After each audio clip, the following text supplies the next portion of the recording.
Hi friends, ಎಲ್ಲರಿಗೂ ನಮಸ್ಕಾರ. ನೋಡ್ರಿ ನಮ್ಮ ಹೊಲದಾಗ ಯಾವ ರೀತಿ ಕಬ್ಬು ಐತಿ. ಕಬ್ಬು ಎಲ್ಲ ಕಡಿಲಾಕ್ ಬಂದೈತಿ ನಮ್ಮದು. ನಾವು ಎಲ್ಲ ಕಬ್ಬು ಹಚ್ಚಿದ್ವು. ಈ ಕಬ್ಬಿಂದ ಯಾಕೆ ವಿಡಿಯೋ ಮಾಡ್ಲತ್ತನಪ್ಪ ಅಂದ್ರೆ, ನಮ್ಮ ಕರ್ನಾಟಕದಂತೆ ಎಲ್ಲ ರೈತರು ಏನು ಮಾಡತ್ತಾರೆ, ಇವತ್ತಿಗೆ 5-6 ದಿವಸ ಆಯ್ತು ಎಲ್ಲರೂ ಧರಣಿ ಮಾಡ್ಲತ್ತಾರು. ಅಂದ್ರೆ ಕಬ್ಬಿನ ಬೆಳೆಗೆ ಒಂದು ಟನ್ ಕಬ್ಬಿಗೆ 3,500 ಬೆಲೆಯನ್ನು ಘೋಷಣೆ ಮಾಡ್ರಿ ಅಂತೇಳಿ ಸರ್ಕಾರಕ್ಕೆ ಮನವಿ ಮಾಡ್ಕೊಂಡಾರು.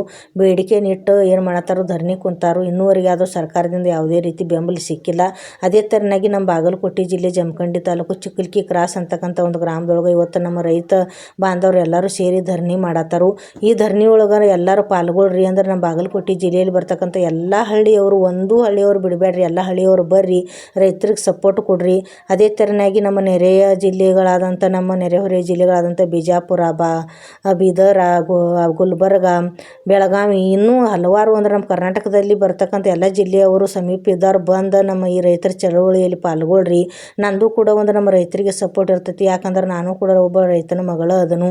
ಅದಕ್ಕೆ ನಮ್ಮ ಸರ್ಕಾರಕ್ಕೆ ಒಂದು ವಿನಂತಿ ಮಾಡ್ಕೋತೇನೆ ರೀ. ಏನಪ್ಪ ಅಂದ್ರೆ, ಜನರಿಂದ ಜನರಿಗಾಗಿ ಜನರಿಗೋಸ್ಕರ ನಡೆಸುವಂಥ ನಿಮ್ಮದು ಸರ್ಕಾರ, ನೀವು ಜನರ ಕಷ್ಟಗಳನ್ನ ಆಲಿಸಲಿಲ್ಲ ಅಂದ್ರೆ ಯಾಕೆ ನಿಮ್ಮ ಸರ್ಕಾರ ಬೇಕು?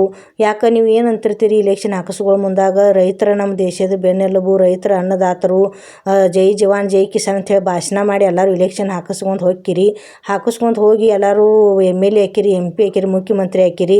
ಆದಮೇಲೆ ಯಾಕೆ ನೀವು ರೈತರ ಕಷ್ಟ ಸುಖ ನೋಡ್ಲಕ್ಕೆ ಬರೋದಿಲ್ಲ? ಈಗ 5-6 ದಿವಸ ಆತವರೆಲ್ಲ ಉಪವಾಸ ಕೂತು ಹೋರಾಟ ಮಾಡ್ಲತ್ತಾರು.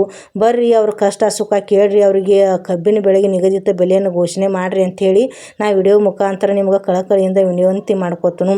ನೋಡಿರಿ ಫ್ರೆಂಡ್ಸ್, ನಾನು ವಿಡಿಯೋ ಇಷ್ಟ ಆಗಿತ್ತು ಅಂದ್ರೆ ಲೈಕ್ ಮಾಡಿರಿ, ಶೇರ್ ಮಾಡಿರಿ, ಸಬ್ಸ್ಕ್ರೈಬ್ ಮಾಡಿರಿ. ಹಂಗೆ ಎಲ್ಲ ಕಡೆಯೂ ಶೇರ್ ಮಾಡಿರಿ. ನಮ್ಮ ಚಿಕ್ಕಲ್ಕಿ ಕ್ರಾಸಿಗೆ ಎಲ್ಲ ರೈತ ಬಾಂಧವರು ಬಂದು ಈ ಸಭೆಯಲ್ಲಿ ಪಾಲ್ಗೊಳ್ರಿ ಅಂಥೇಳಿ ವಿನಂತಿ ಮಾಡ್ಕೊತನು.